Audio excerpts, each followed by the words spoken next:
Okay, so I've opened up the device, the Max for Live device in Ableton, and I'm just going to go through some of the features and functions of the device. I've got a few presets that highlight some of the more useful things in the device and some of the more quirky stuff as well. I'm going to use it, I've called it a lo-fi sampler and remixer because it does both really. It can primarily just be used as a sampler for different sounds, and then if you wanted to add a new aesthetic to a whole track, you can always drop a whole track in here as well. So I'm going to go through a few different audio files and just show some of the functionality of it. So we'll start off with just a sample of a snare. So it's coming through quite loud. We'll turn it down slightly. The user can either click in the K slider to play it, or they can play their MIDI keyboard and it will just work. Playing it firstly without clicking on the looper will just fade out. I'm gonna select this button here, which will select the whole sample, and then I'm going to turn on looping. So when I play it, it will keep playing it back. And then I'm just going to go through some of the presets. So here we've got high pass frequency on the reverb, and we've got a slight little crunchiness from the degrade on the right channel. Can bring the crackle up to add a bit more crunchiness.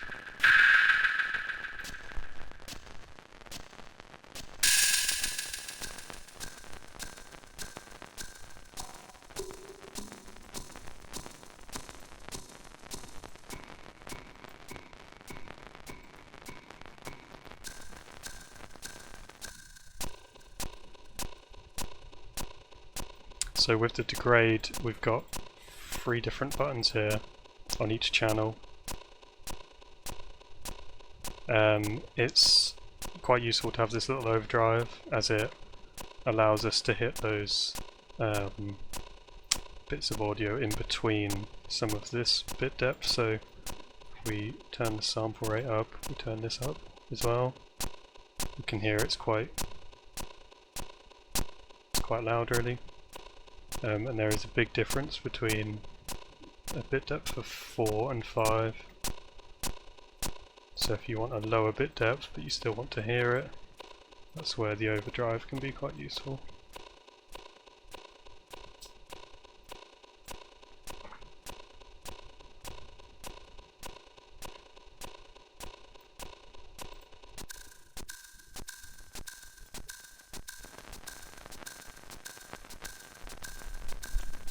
The reverb size and delay are also quite useful features. They add a lot of depth to the sound. This is still just a snare, and it's already sounding quite a lot bigger than it would usually.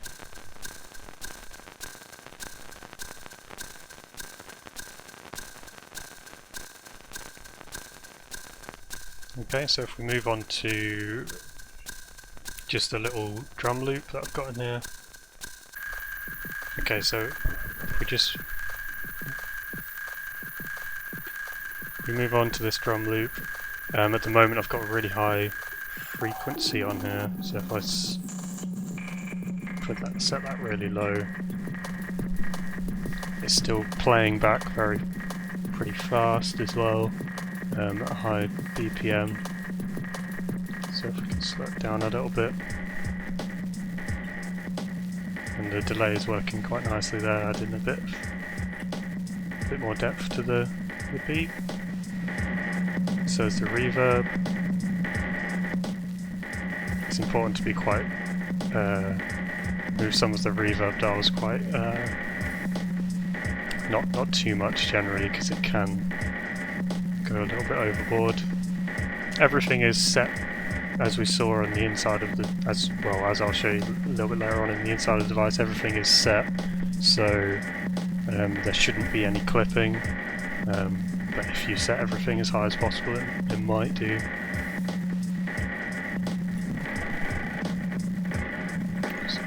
You can see the difference without the delay.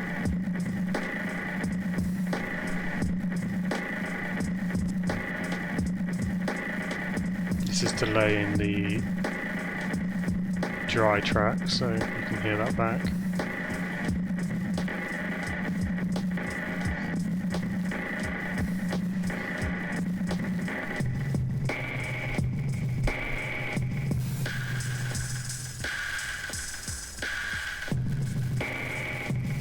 So you can see how this could be quite useful for playing back a whole track. Using different parts to change the general dynamic of the track.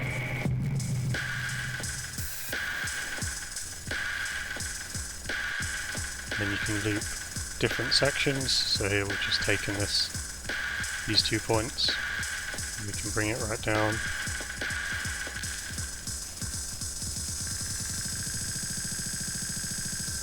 Almost like a drum break.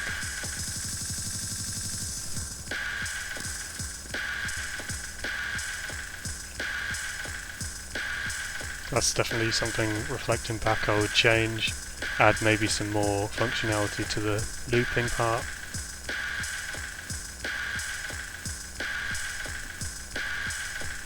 If we just turn it down, we can now add in a whole track here. It's just looping this first section, so if we zoom in with this button here,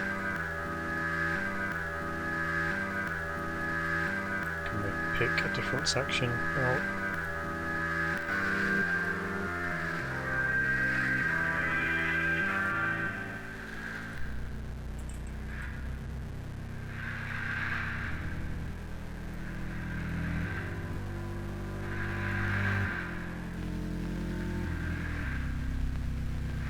So it's quite a clean preset, this one. It's just a little bit of reverb, but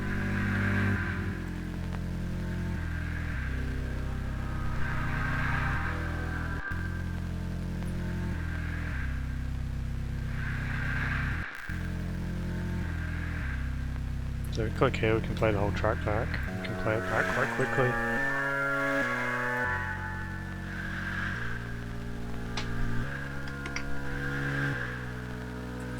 So middle C on the K slider will always play it back at its original BPM.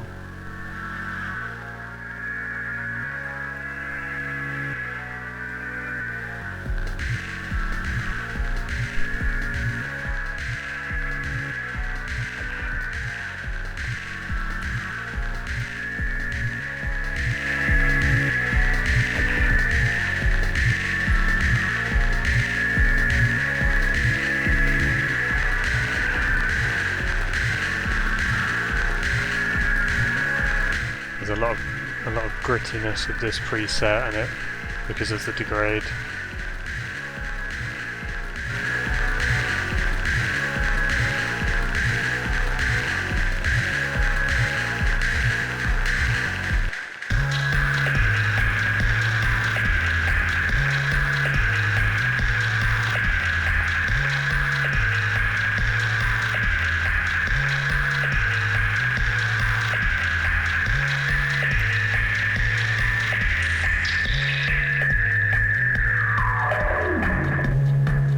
So that turning down the low pass frequency can create quite a nice little transition effect.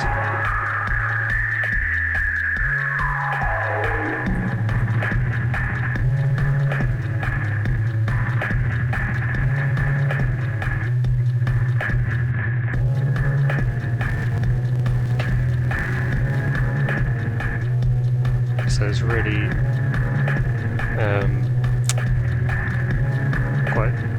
it's made the whole track quite deep and underground because of the frequency changes.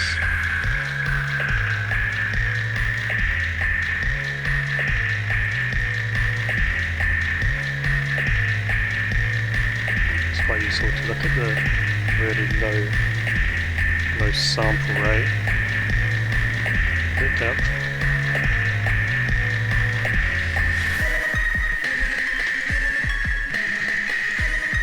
This creates like a whole new feel to the track.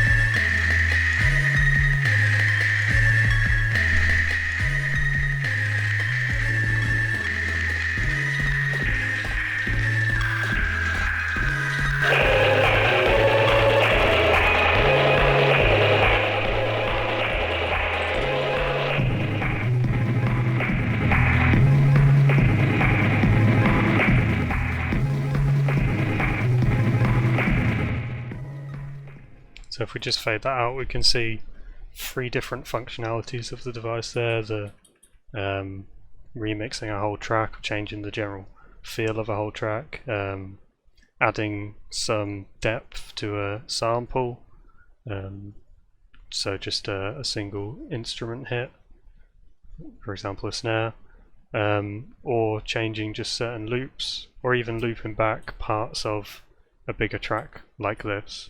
And then re-recording it back into Ableton.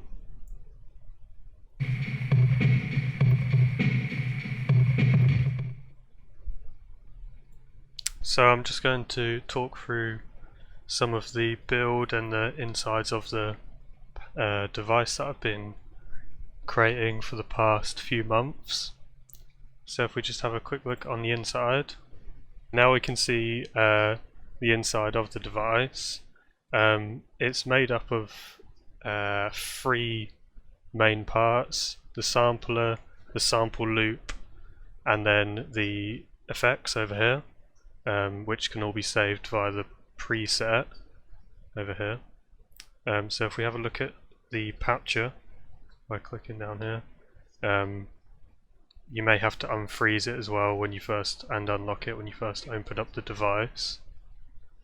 The MIDI notes come in at the top left hand side, so if we just zoom in a little bit, we can see that, so this is the where the user will play the notes from. The notes come in on the note in, and then the strip note filters through all velocities over 0, which is the only, that's all we need.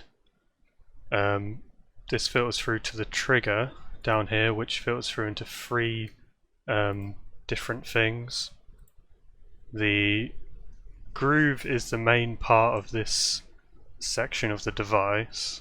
It does most of the configuration, most of the stuff that we need it to do. So I've left in the this here, which just allows the user to change the waveform of the note coming in. So that's just an extra feature that they can have if they choose to. I decided not to include it in my device in the end because I didn't feel like it was necessary. From here we can see the trigger moving through to the groove, and the groove allows us to turn on the looping over here with this little function. We can also see that it's receiving the loop start and end points from the sample looper down here, which I'll talk about in a second. The MIDI note is then moved through to and compressed using the omx.comp tilde, and then this is all filtered out into the MIDI, the note out down here, the plug out. That's where all the sound comes through. So this works with the sample drop over here. The user drops their sample into the live drop, and this creates a buffer, which then I've included this info tilde. The buffer is called, I've just called it Ryan, just for namesake. And this info tilde allows us to get little bits of information that we might need from the buffer. In this case, we've sent the file length to the sample looper down here, And then if we just talk about that for a second, we've got the start and end points of the sample loop coming in from the bottom of this waveform object, and those are both sent to the groove object that we saw that I just talked about a moment ago. So we can sort of see how all three of these work together to initially trigger the note in, and then the sample itself is played from it being dropped here and sent over to the groove. The groove picks up the buffer and then sends it out. So the waveform allows us to do lots of different things that we saw in the demo earlier. We've got all of these preset controls for the waveform object. And now if we have a look at all of the effects that I've added into the device as well. So this is mostly a way, this sample looper is mostly a way just to control everything that's happening.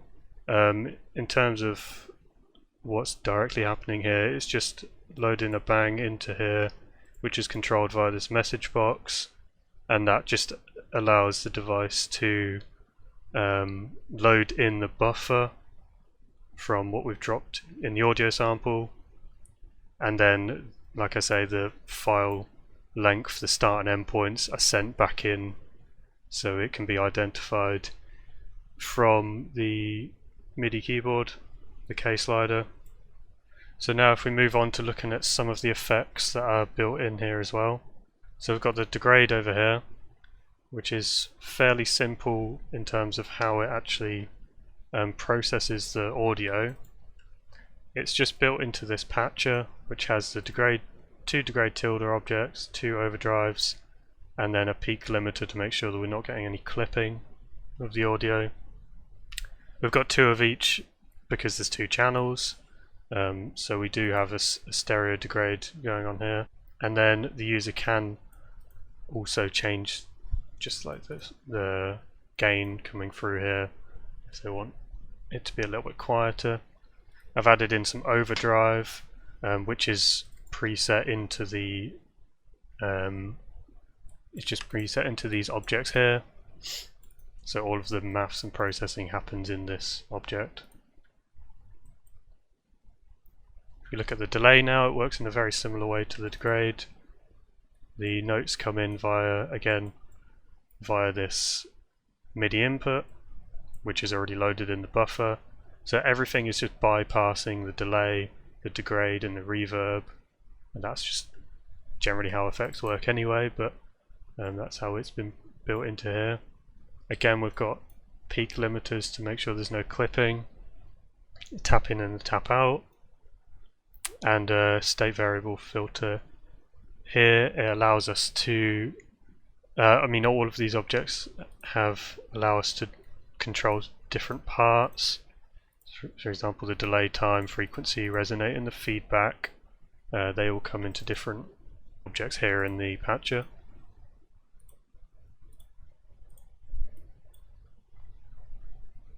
The reverb over here again works in a very similar way. Slightly differently, it has a high pass and a low pass reverb, which it uses these objects which can directly be controlled, but instead I've decided to just use some live.dials, as it's just a little bit more user friendly. So I've decided to add in both the high and the low pass, just to add a little bit more flexibility for the user. From both of them we have controls for the gain, the Q, so the quality factor, the reverb size, and then down here I've just added in another delay in case the user wants to just delay the reverb rather than the whole track. This could be something that I implement into some of the other effects in the future if I wanted to. And then we've got a couple other bits and pieces here. We've got the vinyl crackle, which is just a little piece of maths done from this patcher. It's a wet and dry control at the top here that controls both of these parts, the hiss and the grit of the vinyl crackle, just to add a bit more of a nostalgic element that some people might want to achieve from their audio. All of these, so we now move on to the presets. All of these effects can be saved within the presets. So the auto patter here picks up all of the different presets, and we can see that when we look at the patter storage. So if we just hold control and double click on that one, we can see that the auto patter has picked up all of the effects dials, so all of the live dials. You know, this is for the vinyl crackles, the reverb, and then all of these other ones that I've added in. It picks up the live drop, so it saves the sample. It saves everything within the device, rather than it just means we don't have to patch everything through in a more manual way to the patter storage, which would get quite messy after a while. All of these can be saved on this object here. The user can just, when they're using it, they can just hold shift and save in whichever box they like, and that will save every single one of these effects, and it will save the sample itself. So that's all of a general overview of the inside of the device. Like I said in my report, if I could change things, I probably would have started off by building it slightly differently, or if I'm by creating a sample chopper instead. But if I was to develop this one further, I might change how the MIDI comes in at the top here, maybe provide a slightly different user experience, and then I would probably add in some different effects as well and develop this sample loop here.